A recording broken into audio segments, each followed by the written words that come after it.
Welcome back, MTG Joe here. Today we're going to be doing an updated standard best of one metagame breakdown, looking at the best performing decks. Before we jump into this week, just wanted to provide a quick channel update as well as a medical update. As some of you may have known, I mentioned in the past, I've been dealing with some medical issues. I'm currently dealing with gallstones as well as some digestion issues, pretty much in constant pain every night. I finally got a hold of a surgeon and I'm doing some more tests this upcoming week, doing a scope and some other procedures where I'll have to go under general anesthesia. So content this week will likely be pretty sparse. I've also just not been getting much sleep. I've been averaging like 3 or 4 hours sleep a day, just because of the pain. So probably not too much this week. I know bands announcements going live tomorrow for Pioneer as well as Modern. Try to get a Explore video, but a lot of it is I'm going to be in and out of the hospital for tests in the next week or so. And that's just before determining if I need surgery or not and when that would be. So I appreciate everyone's support during this. I generally don't like asking for anything, support in a monetary manner in any way. That's not why I did the YouTube. But as always, if you can, play any of my videos, just keep it in the back running. It's always helpful just to keep the view counts up while I'm not putting out new content. YouTube algorithm doesn't do a great job of it. If you take a break, it kind of punishes you, so your future videos do poorly. So if you can, it's greatly appreciated. Just play some of the older videos. It goes a long way to help and just keep things up while I try to figure out what is wrong with me and why I'm always in pain. So in any case, we are going to, sorry for the bleak kind of intro, but we are going to look at the standard metagame. So the ladder reset for December happened, November occurred. So we're going to look Platinum to Mythic rank. We're getting the data from Untapped GG, what you see on the screen. The link for Untapped is in the video description. All the deck lists will be posted and timestamped as always, so you can always find it in there. I will start off with going at popularity of the day. So these are the decks that you're most likely to see on the ladder. Doesn't necessarily they're the highest win rates, but it's stuff that people like to play.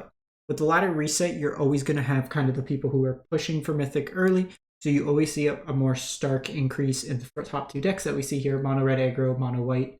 Generally, the more aggressive decks are more representative in the first couple weeks.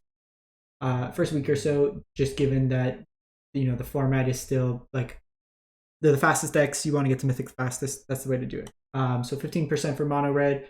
Mono White is 11. In all honesty, these numbers are actually lower than what they were towards the end of the month. If we look at Mono Red towards the end of the month or when Ixalan came out, they were at, so mid-month November, 20%. End of the month, we are in the 15s and it slowly crept up towards the end of the month. And now it's dropped down. Similar with Mono White, we see a similar kind of curvature. Mid-month or towards Ixalan, peaked, then dropped and kind of went from there. The deck we're seeing an increase in is Selesnya Enchantments for a bit till the end of the month, and then it's dropped. That enchantment deck we're not going to cover today. It's literally the same deck that it's been the last few weeks, months even. So you can just check out last week's video or just go to my Aether Hub and type enchantments, and you can find any of the lists there. Azorius Control seen a little bit of an increase this week where it was 5%. Now it's upwards of 7.5%. And then everything else kind of clumped together that we're seeing kind of a delineation here. So we're going to look standard November 26th through to December 3rd, Platinum to Mythic rank, 220,000 games of Magic played. Now, notably, when we get to two decks, the Mono Red and Mono White deck, there's versions of the deck here in the Platinum rank that I don't agree with how they're built. I think they're too diluted. They're just not playing. This one's on Invasion of Urgantha, 20 lands, just one ofs, Twinferno. Nobody plays Twinferno. So they're just odd configurations. So I'm actually going to shift to go to Mythic rank or Diamond rank to find better lists for you that way. But top performing deck, at least for Platinum to Mythic, is Boros Aggro, Boros Convoke, kind of akin to the Pioneer list. So there's a lot of overlap in the cards that exist between those two formats. 66% win rate. And you have, on turn 1, you could go Voldaren Epicure or Yodian Frontliner. Turn 2, you could Gleeful Demolition the artifact to get 3 1/1s. This allows you to convoke with Knight Errant of Eos to get some card advantage. We don't have Loxodon, so you don't get to put counters on everything, but The core of this deck is to go very wide. All the artifacts and tokens can be tapped with Warden to let it get bigger and then eventually evasive. The Raging Battle Mouse lets you play your second spell for cheaper each turn, give a boost in power. Regal Bunicorn gets really big, it smashes in. Resolute Reinforcement, 2 bodies for 1. That could effectively pay for itself for Convoke. Sanguine Evangelist plays really nicely with the go wide strategy. In and of itself, it's a 3 mana, 2 bodies. And then Battle Cry gives power to all your creatures. Each other instance stacks as well. Imidane puts a whole bunch of power into play with haste. And then some Witchstalker Frenzies as removal. Boros mana base is pretty trash in Standard since you don't have the fast line. So leveraging the Myrex in there along with Sundown Pass and Battlefield Forge. Next deck, Mono Red Aggro, 65%. So for this one, I went to Diamond to Mythic. This version's a little bit more complete in my opinion. And the thing that we're seeing, I don't know if I necessarily agree with just the way the format's shifting. So they moved away from some of the cheaper removal in lieu of Witchstalker Frenzy. A few more copies. You still have the 3 copies of Squee, 3 copies of Godric, full Phoenix Chicks with Spear Kumano, Bloodthirsty's in here, Charming Scoundrels, 3 Feldons now as opposed to 2 that we've seen in some lists. The 23 lines is correct. I would say most likely, given what we're seeing in terms of the format, I do like the Witchstalker Frenzy. I think it's a flexible removal spell. I think maybe going down like a Squee and then playing like the other Play with Fire, just having a lot of 1 mana answers or cheap interaction for a bunch of the threats in the format could be reasonable. But kind of where Mono Red is right now. And like the best of 3, I think the Witchstalker Frenzy versions are much better than just the cheaper, just given there's a lot of bigger bodies in that format. Then go to Mono White Human. So this one I got from Mythic rank. This one's actually at 69% win rate in Mythic. So you have this is humans, no Cavern of Souls, but you just play like the planes in here.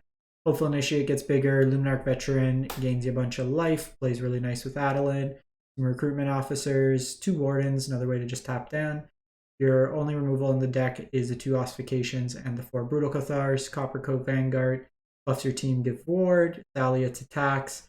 Evangelist, as we mentioned. 2 bodies, Battle Cry your team, plays really nicely with Adeline, and then Knight Errant for card advantage. Similar to Mono Red, you got the Mishra's Foundry, Channel Land, and then your basics in the mana base. Then go to Esper Midrange, probably one of the best decks in best of 3, 63% win rate. And the decks here have started integrating the Subterranean Schooner. This card's very good. Best of 3, like the mirrors of this is whoever is on the play, gets to activate Schooner first, usually wins. Card advantage, puts counters on things, and just a really efficient body. Deep Cavern Bat's another really powerful effect, thought seizing your opponent temporarily until the bat leaves. Screws them up in terms of like their curve a lot of times. And the nice thing here is you're kind of forcing your opponent to kill the Deep Cavern instead of, your more meaningful threats. So your Fiends or stuff like that. Denix in here for life gain, Fairy Mastermind. I think in best of 1, I would probably trim on the Fairy Mastermind, play an additional Denic, and I think I would like get rid of the Make Disappears and then probably just play more removal. Best of 1 tends to be more creature focused, so playing on to the board as opposed to on the stack is more meaningful. Lord Skitter lets you go wide, plays really nicely with the Virtue. Wedding Announcement. So this is just kind of go wide, spam the board, and then you can have some Evasive Flyers, Wandering Emperor, or Tide mixed into there. Still playing a couple Plaza heroes, but it's not the Legends version, so you're not all in on the Plaza itself. Then go to Rakdos Midrange. This is Rakdos Breach the Multiverse, so a deck that's been picking up popularity in best of 3, 63% win rate. So the core of this deck is you're trying to big score, and then cast an early Chandra's Hope's Beacon, or like Breach the Multiverse, or Itali on turn 5. This lets you kind of go over the top. You have Virtues in here for removal. Cruelty of Gix can reanimate your big threats. Breach just kind of gets you a whole bunch of value. Trumpeting Carnosaur, 2 for 1 value. A lot of cheap removal with like Bitter Triumph, Molten Collapse, Brotherhood's End as a sweeper. I never liked Light Up the Night. I think it's a win more card. In all honesty, you probably just want more cut down. in this deck. You're going to win the long game, but you need to get to the long game. So I would probably like trim a Brass's Tunnel Grinder, trim this. Probably trim a Molten Collapse or like Bitter Triumph and then just play like cut downs instead. You're probably better off with Go for the Throats too, but the kind of core concept is here of the deck. Basically trying to go into your big top end threats. Mana base, you got a lot of duels, Restless Fence, so a lot of value in that space there. Then go to Gruul Picnic, Gruul Aggro, 61% win rate. So this is kind of a base red aggressive deck, and what you're trying to do is smack your opponent as hard and fast as possible. So you have like Picnic Ruiner that gets double power, could put counters on things.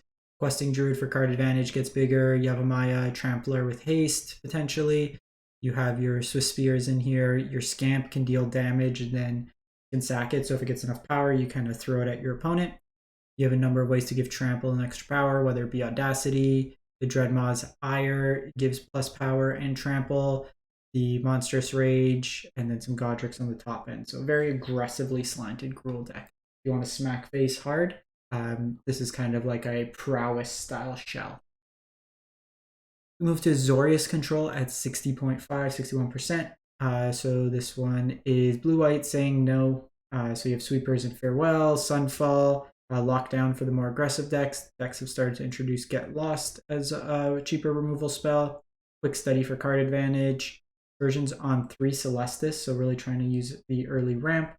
Soul Partition can be used aggressively or on your own stuff. So just a bunch of removal. Jace is your win con, or Wandering Emperor, or the Sunfall token. This version's also got Invasion of Arcavios, where you can search your library or outside the game for a card. So you have kind of a wish board. Restless Anchorage in the mana base as well. You could probably fit a Myrex in here, to be honest. It's pretty much free to play. It's a good grind card, but sideboard's just got like extra removal, counters, reshuffle, basically whatever you need incidentally. No win conditions, but more just tutor for an answer style thing. You're really leveraging your Planeswalker package as your win con in this particular build. Then go to Gruul Dinos. So this version's a little bit different than what we've seen in the past few weeks. This one's a 59% win rate. So in the past, we've seen fight rigging versions. We've seen Anaya, which is really just for Gishath. This one here, it's on the full Lorekeeper Paleontologist package. Gwenna as another ramp effect, along with Hulking Raptor. Then you have Dracosaur, Polani's Hatcher, and Trumpeting Carnosaur, all as your top end. No Atalis, just kind of keeping it at 5-6 mana. Pugnacious Hammerskull, really efficient beater, especially if you can get it on turn 2 with the Lorekeeper. Is Inskint, I can never pronounce this, as kind of a damage-based fight spell. And then the Triumph from Chomp adds some more early game interaction. The Polani Hatchers lets you go wide. Dracosaur provides card advantage. And if this kind of is left unchecked, you run away with the game in that sense. Full Cavern of Souls package. The only thing I would say here is just up the Copperline Gorges. Just trim one of each. And then you're probably fine. I'd try to maximize the duels as much as possible. We then go to Mono Black Aggro. So this one's at 58% win rate. It's kind of a mono black discard shell. So it's built around Aklazot's Deepest Betrayal, Back God, Flying Lifelink 4/4 for 5. When it attacks, each opponent discards a card. When your opponent can't, you draw a card. Whenever opponent discards a land, you create a bat token with flying. And then, so it kind of disincentivizes your opponent for discarding lands because then you get some value. And then when it dies, you can return it. This one's the easiest to kind of flip back from the land. So this one, as long as the opponent has 2 or fewer cards in hand, you can flip it back, which towards the end of the game, especially in an attrition-based matchup, pretty easy to flip. We compare it to something like the Red God. The Red God's 3 mana, plus your opponent has to have taken 4 points of non-combat damage, which is a little bit harder. So it's like, depending on how you look at it, this one's a lot easier. But Virtue Persistence's removal, Planeswalkers, Ashiok, and Liliana. Sheoldred card's pretty good. Graveyard Trespass Sheet at the graveyard. And then discard in the form of like Virus Beetle, Hopeless Nightmare. Concealing Curtains is another way to force some discard. Cut downs, Go for the Throats, Edicts, and then some Underdogs where if you discard it, you don't really care because you can get it back in that respect. And then lastly, Dimir Control, Dimir kind of combo-esque, 55% win rate. So I want to show this one because it's kind of cool interaction. You have Mindlink Mech, which can crew another creature and becomes a copy of that creature, but it's still a 4/3. So you're crewing the Bloodletter of Alcatzatz, and then you'd have 2 instances. So it deals I think it would deal 4 times the damage based on the damage dealt. So that's kind of a cool way to stack damage that way. You have Gix for card advantage. You have a lot of cheap evasive flyers in the form of Deep Cavern Bats, Spyglass Sirens, or Fairy Masterminds, or Malcolms. Creature was pretty good, just lets you get some card advantage or protects your board with creatures. The Death Touch kind of disincentivizes your opponent from attacking. Schooner's in here, really good card. Chart of Course, you got a lot of attackers, so a way to kind of flip through it. Bitter Triumph is a removal spell. You probably could just play Go for the Throat, in all honesty. And then some Stalactite Stalkers. 1 mana Menace. When you descend, it gets bigger. And then you can sacrifice it, and your opponent, you could basically a kill spell based on its power. Dimir's got really good mana. Myrex, Restless Reef in here, kind of mixing it up. So that's it for the week. Let me know what you've been playing, what you've been liking. Like I said, appreciate over the next week or so, if you have the time, even if you're just at the computer, have one of my videos running in the background. It's greatly appreciated just to keep the view count stabilized while I'm going through some medical procedures and won't be able to keep the videos up. Just trying to appease the YouTube algorithm overlords in the next little bit. Thanks for watching, everyone. Hope you have a great one. Stay safe, stay healthy.